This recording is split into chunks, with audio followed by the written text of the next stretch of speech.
Iran supreme leader Ayatollah Ali ఖమేనీని ఫిజికల్గా eliminate చేస్తే అంటే చంపేస్తే ఇరాన్ లొంగుతుంది తగ్గుతుంది అని చెప్పి నెతన్యాహు అండ్ ట్రంప్ అనుకున్నారు. కానీ ఖమేనీ చనిపోయినా కూడా చంపేసినా కూడా ఆయన ఏర్పాటు చేసిన వ్యవస్థలు చాలా అద్భుతంగా పనిచేస్తూ ఉన్నాయి. అరబ్ దేశాలపై దాడులు జరుగుతూ ఉన్నాయి. ఇజ్రాయెల్ మీద అటాక్ చేస్తూ అసలు ట్రంప్కి చుక్కలు చూపిస్తోంది ఇరాన్. అసలు ఖమేనీ ఏర్పాటు చేసిన ఆ వ్యవస్థలేంటి?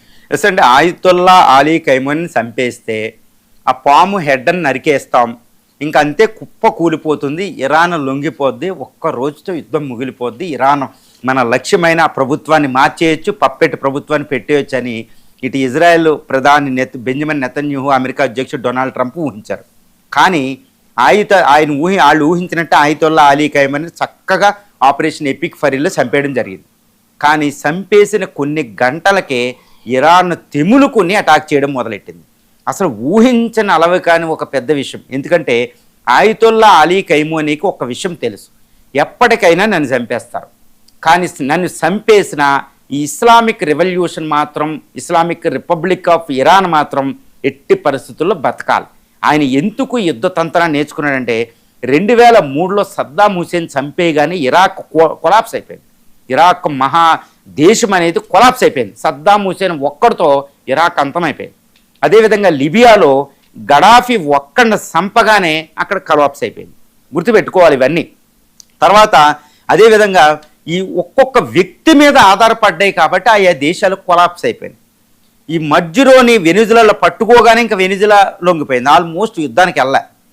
కానీ ఇక్కడ ఆయితుల్లా అలీ ఖమేనీ లక్ష్యం చూడండి, సద్దాం హుసేన్ గడాఫీ నుంచి ముఖ్యంగా అబ్జర్వ్ చేశాడు. ఓకే, అమెరికా యుద్ధ తంత్రం ఎప్పుడు కూడా ఆ నాయకుడు లేపాడు, ఓకే నన్ను కూడా లేపేస్తాయి, కాబట్టి నన్ను లేపేసిన ఇస్లామిక్ రెవల్యూషన్, ఇస్లామిక్ ఇరాన్ అనేది పడకూడదు. అందుకే ఆయన ఏం చేశాడు, ఒక వ్యవస్థని నిర్మించాడు.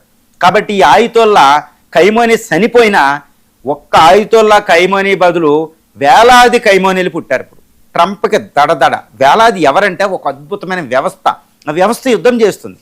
చూడండి, ఆయితుల్లా అలీ ఖమేనీ ప్లేస్లోకి అరాఫీ వస్తే ఖమేనీ అతను లేపేశారు, ఐఆర్జీసీ అధ్యక్షుడు లేపేశారు, ఆర్మీ కమాండర్ లేపేశారు, తర్వాత నేవల్ హెడ్ క్వార్టర్ లేపేస్తున్నారు, ఆ హెడ్ క్వార్టర్ కమాండ్ కంట్రోల్ లేపేశారు. కానీ యుద్ధం జరుగుతుంది. ఎందుకు అంటే ఈ ఆయితుల్లా అలీ ఖమేనీ 4 అంచెల వ్యవస్థను ఎస్టాబ్లిష్ చేశాడు. ఆ వ్యవస్థ ఏంటంటే మొట్టమొదటి గార్డియన్ కౌన్సిల్. ఇందులో 12 మెంబర్స్ ఉంటారు. 12 మెంబర్స్ పేర్లు కూడా బయటికి చెప్పరు. ఒకవేళ 12 మెంబర్స్ చనిపోతే వాళ్ళ వెనకాల ఇంకొకరు వారసులు రెడీగా ఉంటారు. దీన్ని గార్డియన్ కౌన్సిల్ అంటే రక్షణ అంటే రక్షించే ఒక కౌన్సిల్ అనమాట. ఇందులో 12 మెంబర్స్ బాడీ. ఒకళ్ళు చచ్చిపోతే ఒకళ్ళ కౌన్సిల్ ఫిల్ అయిపోతూ ఉంటుంది. కాబట్టి వ్యవస్థ మాత్రం పోదు, నిర్ణయాధికారం. ఇక రెండోది ఏంటంటే అసెంబ్లీ ఆఫ్ ఎక్స్పర్ట్స్. ఇందులో ఎవరుంటారంటే ముఖ్యంగా ఎక్స్పర్ట్స్ ఉంటారు, ముఖ్యంగా క్లర్క్స్ అని మత పెద్దలు ఉంటారన్నమాట. వీళ్ళు ఎక్కడెక్కడ ఉంటారో ఎవరికి తెలియదు. వీళ్ళు ఒకళ్ళు చనిపోతే వాళ్ళకి వారసులు రెడీగా ఉంటారు. దీన్నే assembly of experts, clerks body అనమాట. ఈరోజు అదే నాయకత్వం వహిస్తుంది. ఖమేనీ బదులు ఇంకో ఆయితుల్లాలు ఉంటారు, ఇంకో ఖమేనీ వస్తూ ఉంటారు, ఇంకొకళ్ళు వస్తూ ఉంటారు. కాబట్టి వ్యవస్థ యుద్ధం మాత్రం జరుగుతూనే ఉంటుంది. ఆ వ్యవస్థ ఒక వ్యక్తి మీద ఆధారపడలే. రెండోది ఏంటంటే ఎక్స్పీడియన్సీ కౌన్సిల్, అంటే ఒక ఎమర్జెన్సీ కౌన్సిల్ ఉంటుంది అనమాట. వాళ్ళు ఎమర్జెన్సీగా నిర్ణయాలు తీసుకుంటారు, స్వతంత్రంగా నిర్ణయాలు తీసుకుంటారు.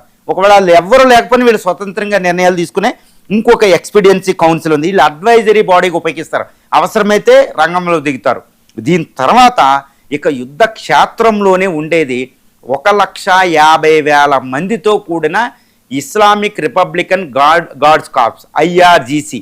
వీళ్ళు నేవీ, ఆర్మీ, ఇంటర్నల్ సెక్యూరిటీ, తర్వాత మిసైల్ ఫోర్సు, డ్రోన్ ఫోర్స్ అన్నీ వాళ్ళ ఆధీనంలో ఉంటాయి, ఆర్మీ ఆధీనంలో ఉండవు. ఒక ఆర్మీ తిరుగుబాటు చేసి లొంగిపోయిన వాళ్ళని వేసిన ఈ 1,50,000 మంది ఫోర్సు డీసెంట్రలైజ్డ్ ఫోర్స్. వీళ్ళు దేనికైనా సిద్ధం. ఇస్లామిక్ రెవల్యూషన్లో ఇస్లామిక్ యొక్క ట్రైనింగ్ వాళ్ళకు ఉంటుంది అనమాట. అది ఖమేనీ ఆధ్వర్యంలోనే ఆయన తయారు చేసి అన్ని వ్యవస్థలను అద్భుతంగా పెట్టుకున్నాయి అనమాట. ఏది నాశనం అయినా ఈ ఐఆర్జీసీ నాశనం అవ్వదు. అవసరమైతే వీళ్ళు గెరిల్లా వార్ఫేర్ చేస్తారు. ఈ హర్ముజ్ స్ట్రైట్ అన్ని నిర్ణయాలు వీళ్ళ చేతిలో ఉంటాయి. పైన చెప్పిన వ్యవస్థలన్నీ నాశనమైన ఐఆర్జీసీ మాత్రం నాశనం కాదు. 1,50,000 మంది ఒక స్ట్రాంగెస్ట్ ఫోర్స్ అనమాట. అధునాతనమైన యుద్ధ తంత్రాలు, అధునాతనమైన ఆయుధాలు, అధునాతనమైన నిఘా యొక్క పరికరాలు, తర్వాత బంకర్లతో కూడి ఉంటారన్నమాట. వాళ్ళు ఇరాన్ అంతా వ్యాపిస్తారు, మొత్తం పర్షియన్ గల్ఫ్ అన్ని చోట్ల ఉంటారు. ఇది ఒక వ్యవస్థ.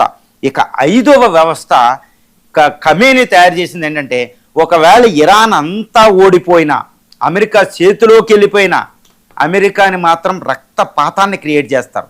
ఈ అమెరికా కాదండి, అమెరికా సపోర్టుదారులు కూడా అలాంటి ఒక అద్భుతమైన రింగ్ ఆఫ్ ఫైర్ కింద, అంటే ఇరాన్ చుట్టూ ఒక రింగ్ ఆఫ్ ఫైర్ కింద తయారు చేశాడు, ఒక ఫైర్ షీల్డ్ అనమాట. అదేంటంటే యమన్లో హౌతీస్, తర్వాత ఇజ్రాయెల్ దగ్గర పక్కనే గాజాలో పాలస్తీనియన్లో ఉండే హమాస్, ఇంకా తీవ్రవాదాలు సిరియాలో ఒక ఫోర్సు, తర్వాత లెబనాన్లో హిజ్బుల్లా, తర్వాత ఇరాక్లో ఒక షియా టెర్రరిస్ట్ గ్రూపు, వీళ్ళందరూ ఇరాన్ చుట్టూరు మోహరించుంటారనమాట. వీళ్ళు రక్తపాతాన్ని క్రియేట్ చేయగలుగుతారు. అసలు ఎవరిని అక్కడ బతుకుండడు, గెరిల్లా వార్ఫేరు వాళ్ళు కూడా మనం చూసాం. ఇజ్రాయలే బతికి బట్టకట్టలేని పరిస్థితి, హిజ్బుల్లా హౌతీసు పైరేట్ల కింద మారిపోతారు, ఒక్కళ్ళని బతకనివ్వరు. వీళ్ళంతా ఇలా 5 ఖైమనీ 5 వ్యవస్థల్ని, ఈ వ్యవస్థలో నాశనం అవ్వడం అనేది అసంభవం. కాబట్టి వార్ ఎక్స్పర్ట్ చెప్తున్నారండి, ఈ ఖైమనీ చనిపోయినా ఖైమనీ తయారు చేసిన ఈ వ్యవస్థను దాటి అమెరికా అక్కడ విన్ అవ్వడం అనేది అసంభవం. అబ్జల్యూట్లీ ఇట్ ఈస్ ఇంపాసిబుల్ అండి. కాబట్టి ట్రంప్ని ఈ యుద్ధంలోకి దిగొద్దు, ఇరాన్ చాలా కష్టం అని చెప్తే ఇప్పుడు బెంజమిన్ నెతన్యాహు చక్కగా ట్రంప్కే ట్రాప్ వేసి యుద్ధంలో తీసుకొచ్చాడు. బెంజమిన్ నెతన్యాహు అంటే యుద్ధ వీరుడే, గొప్ప మిత్రుడే, భారతదేశానికి కూడా మిత్రుడే. కానీ ఆయన చేసిన యుద్ధ తంత్రం మాత్రం మానవ వినాశనానికి దారితీస్తుంది. ఎందుకంటే ఇంటర్నేషనల్ చట్టాలన్నీ ఆయన వైలేట్ చేస్తాడు. కాబట్టి మా ఇరాన్ మిత్రుడు కాబట్టి మనం ఒక లిమిటేషన్ ఉంటుంది. బట్ ఎగెనెస్ట్ ఇంటర్నేషనల్ భారత రాజ్యాంగంలో ఇప్పుడు భారత విదేశాంగ విధానం ఉంటుంది, ప్రైమ్ మినిస్టర్ ఉంటారు. బట్ ఇండియా మిత్ర దేశాన్ని నేను ఒక మాట అంటాను. కాబట్టి ఎందుకు అంటానంటే రాజ్యాంగ రీత్యా ఆర్టికల్ 51A ప్రాథమిక సూత్ర directive principles of state policy భారత రాజ్యాంగంలో ఒకటే చెప్పింది, ప్రపంచ శాంతికి భారత ప్రభుత్వం హెల్ప్ చేయాలని, ప్రపంచ శాంతికి పాటుపడాలి. ఎందుకంటే ప్రపంచ సుఖంగా ఉంటే మన సుఖంగా ఉంటాం. కాబట్టి భారత విదేశాంగ విధానం ప్రధానమైన నీతి ప్రపంచం శాంతిగా ఉండాలి. కాబట్టి ఇజ్రాయెల్కి సపోర్ట్ చేయడం తప్ప ఈ విషయంలో ఇట్స్ వెరీ డేంజర్. ఎందుకంటే ఇంటర్నేషనల్ కోర్ట్ ఆఫ్ అన్ని లాస్ని ఆయన పక్కన పెడతారు. ఆయన బెంజమిన్ నెతన్యాహు ఏమంటున్నారు, అసలు ఇరాన్ ఎగ్జిస్టెన్స్ కోసం ఏదైనా చేసేస్తారంట ప్రియంప్టివ్. అసలు who has given this preemptive attack power to Israel? ఎవరిచ్చారు? అకార్డింగ్ టు ఇంటర్నేషనల్ లా, ఈ సహజ లాల ప్రకారం యుఎన్ఎస్సి ఇవ్వాలి, యునైటెడ్ నేషన్స్ సెక్యూరిటీ కౌన్సిల్ అనుమతితోనే ఏదైనా ఒక అటాక్ చేయగలగాలి, అది కూడా దాని ఆధ్వర్యంలో.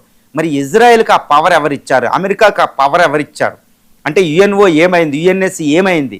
ఇది చాలా చాలా పెద్ద ప్రమాదం. ఎవరికి బలం ఉంటే వాళ్ళు వెళ్ళిపోతే సర్వైవల్ ఆఫ్ ది ఫిట్టెస్ట్ అవుద్ది, అది అనార్కీ అవుద్ది. అది భారత రాజ్యాంగంలోని article 51A directive principles of state పాలసీకి విరుద్ధం.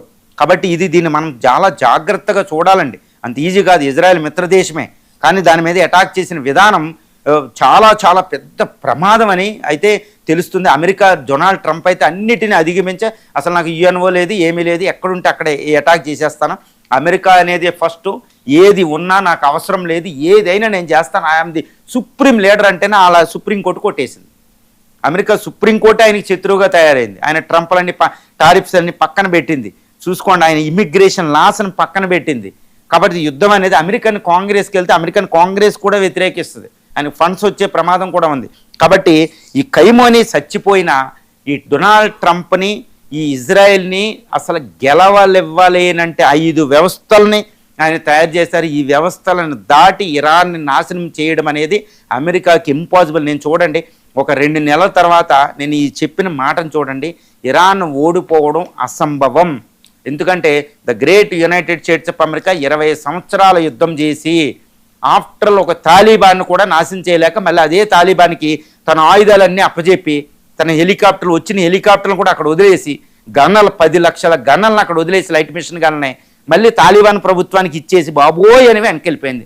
2021లో 20 సంవత్సరాల మహాయుద్ధం తర్వాత ఆఫ్టర్లో ఒక తాలిబాన్కి వ్యవస్థ లేని ఒక తాలిబాన్కే అది వదిలేసినప్పుడు ఇరాన్ ఖైమనీ తయారు చేసిన ఇంత వ్యవస్థను తట్టుకుని అమెరికా ఉండగలదా? అమెరికా ఏంటంటే సెల్ఫిష్, దాని బలహీనత ఏంటంటే నష్టం జరిగితే అక్కడి నుంచి వెళ్ళిపోద్ది, ప్రాణం నష్టం జరిగితే ఎక్కువ వెళ్ళిపోద్ది, ఏమి వీలు చిక్కినప్పుడే అటాక్ చేస్తాయి. దాని ప్రయోజనాలు ఆ దేశంలో ఉండడం కాదు, ఆ దేశాన్ని ఆక్రమించుకోవడం, ఆ దేశం ఆయిల్ వెళ్తాం. కాబట్టి డీస్టెబిలైజ్ చేయడం. ఈసారి ఇరాన్లో మాత్రం డీస్టెబిలైజేషన్ అనే దానికి వీలే లేకుండా ఈ ఖైమనీ. కాబట్టి ఖైమనీ చచ్చిపోయినా ఆయన ప్రేతాత్మ మాత్రం ట్రంప్ని వెంటాడుతున్నట్టు అయితే పక్కా చెప్పవచ్చు. ఎందుకంటే మనిషి కంటే ప్రేతాత్మ ఇంకా భయంకరంగా ఉంటుంది అన్నట్టుంది. ఖైమనీ ఒక ప్రేతాత్మ, పెద్ద ప్రేతాత్మ అనమాట ట్రంప్కి విరుద్ధంగా.